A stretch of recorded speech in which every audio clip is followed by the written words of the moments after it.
네, 안녕하세요. 인머스트 투자자문 장재창 대표입니다. 인모스트의 투자자문이라고 하고요. 아마 자문사는 좀 생소하실 수 있는데요. 금융 쪽에서는 상품을 만드는 곳은 운용사라 그래서 무슨 자산운용이라고 붙어 있고요.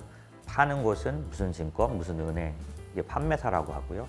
그런데 상품은 여러 개잖아요. 당신에게 뭐가 맞는지를 골라주는 역할을 한다? 요즘 뭐 큐레이션이라고 하는데 말 그대로 자문합니다. 컨설팅이죠. 그러니까 만들지도 팔지도 않기 때문에 되게 중립적이에요. 미국은 한 일반적으로 보면 퇴직연금은 95% 이상 자문사가 합니다. 한국은 선진국에 속해 있긴 하지만 금융은 조금 뒤따라가는 중인데 반드시 아마 보편적인 서비스가 될 거다라고 생각하고 있는 그런 회사죠. 아직도 한국은 공급자 위주의 시장인 거죠. 갖춰놓고 이 중에서 골라. 싫으면 말고. 이게 통했던 거예요. 그대로 그냥 수능하고 따라오셨던 거죠. 그래서 뭐 제목들이 다 이런 거 많잖아요. 증권회사가 알려주지 않는 5가지 뭐 이런 거. 그런 이유는 진짜 안 가르쳐주면 몰랐어요. 근데 이제 선진국은 그게 아니라 수요자 위주로 바뀌어가다 보니까 공급자가 거기에 맞춰요.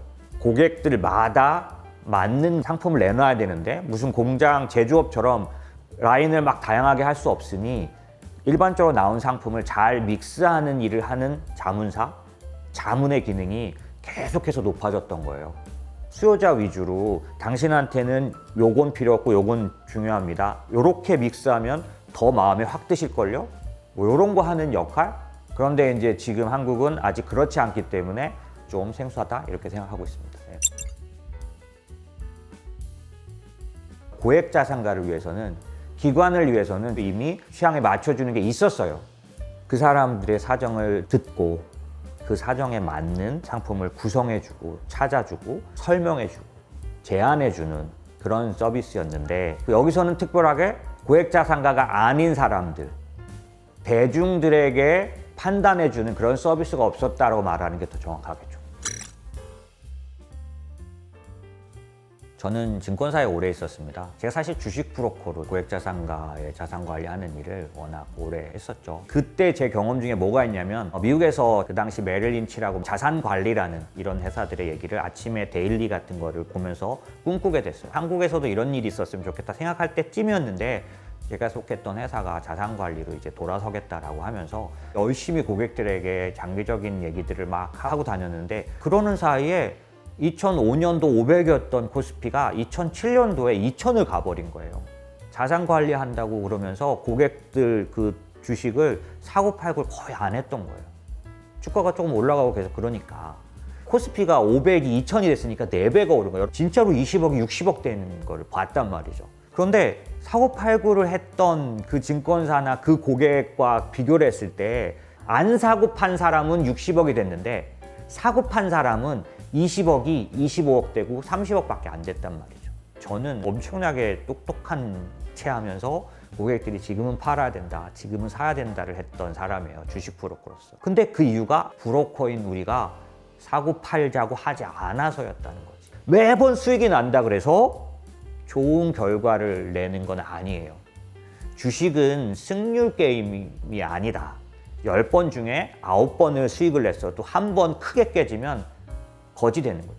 사고 팔아서 만약에 부자가 될 수 있다면 그게 맞는데 저는 그렇지 않다는 사실을 그때 경험했고 그럼 도대체 뭐가 방법이겠냐라고 했을 때 주식만으로는 안 된다는 거죠. 말하자면 내가 생각지 않은 위기가 왔을 때 다른 자산을 들고 있었더니 이게 커버가 되더라는 거예요.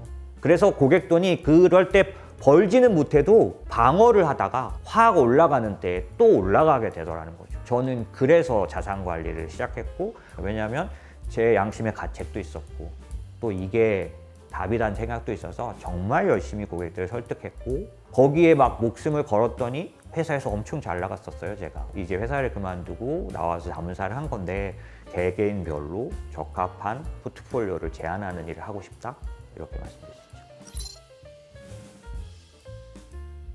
사고 파는 거로는 부자가 될 수 없다. 주식만 해서는 안 된다.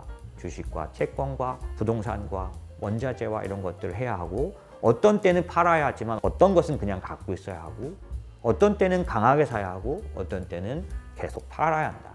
이것들을 해나가는 게 고객에게 좋은 답을 줄 수 있다는 거. 두 번째, 장기적으로 쌓아가야 한다. 이게 라이프 플래닝, 파이낸셜 플래닝을 기반으로 한 자문사예요.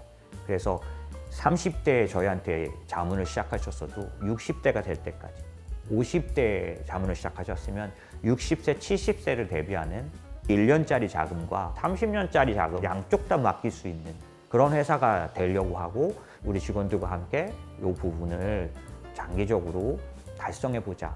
한국에는 잘 없는 모델이지만 없다고 해서 안 된다는 뜻은 아니다. 어찌됐든 열심히 하겠다는 뜻이고요.